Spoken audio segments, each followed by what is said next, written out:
நம்ம யாரோட பழகணும்? ரொம்ப அருமையான ஒரு செய்தி எழுதுறாங்க. லா துசாஹிப் இல்லா மன் கத்தமா சிர்ரக். முதலில் நீ யாரோடு பழக வேண்டும், யாரோடு நட்பு வைக்க வேண்டும்? உன் ரகசியத்தை மறைத்து பாதுகாப்பானே அப்படிப்பட்டவனா என்று பாரு. உன் ரகசியம் அது மறைக்கப்பட வேண்டும், பாதுகாக்கப்பட வேண்டும். உன் ரகசியத்தை மறைத்து பாதுகாக்கிறானே அப்படிப்பட்டவரை பார்த்து உன் நட்பு இருக்கட்டும். அப்படி ஆள் இல்லையா? நட்புக்கு அவர் தகுதி இல்லாதவர். இன்னைக்கெல்லாம் நண்பர்களிடத்தில் ரகசியம் பேணப்படுவதில்லை, பாதுகாக்கப்படுறதில்லை.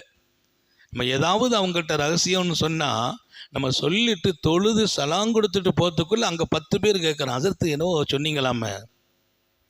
10 பேருக்கு இந்த செய்தி போய் சேர்ந்துருது. ரகசியம்னு சொன்னாலும் எனக்கு சொல்லலை, உலகம். ரகசியம் என்பது பாதுகாக்கப்படணும். அது குறிப்பாக பாதுகாப்பவர்களிடத்தில் நட்புவை. இதெல்லாம் ரொம்ப முக்கியம். வாழ்க்கையில் நீங்கள் எடுக்கணும். நம்மகிட்ட பழகிறவங்க அப்படிதான் தேர்ந்தெடுத்து பழகுவாங்க. சாலிஹீன்கள் உங்களோட பழகணும்னா அப்படிதான் பார்ப்பாங்க. எனக்கு சாதாரணமாக ஒரு பழக்கம் இருக்குது. யாரோடு பழகினாலும் அவங்களுடைய சில குணாதிசயங்களை எல்லாம் பார்த்துக்கிறது. ஒன்று அவங்கள மாற்ற முயற்சிக்கிறது, அல்லது நம்ம மாறிடுறது. ஒன்று அவங்க கூட நம்ம கூட இருக்கிறதுனால மாற்ற முயற்சிக்கிறோம், அவங்க மாறல, நம்ம கொஞ்சம் கொஞ்சமாக விலகிக்கிறது. காரணம், அவர்களுடைய நட்பு என்பது இன்னென்ன தன்மைகளோடு இல்லை என்றால் அது உங்களையும் பாதிக்கும். அல்லாஹ் நம்மை பாதுகாப்பானாக.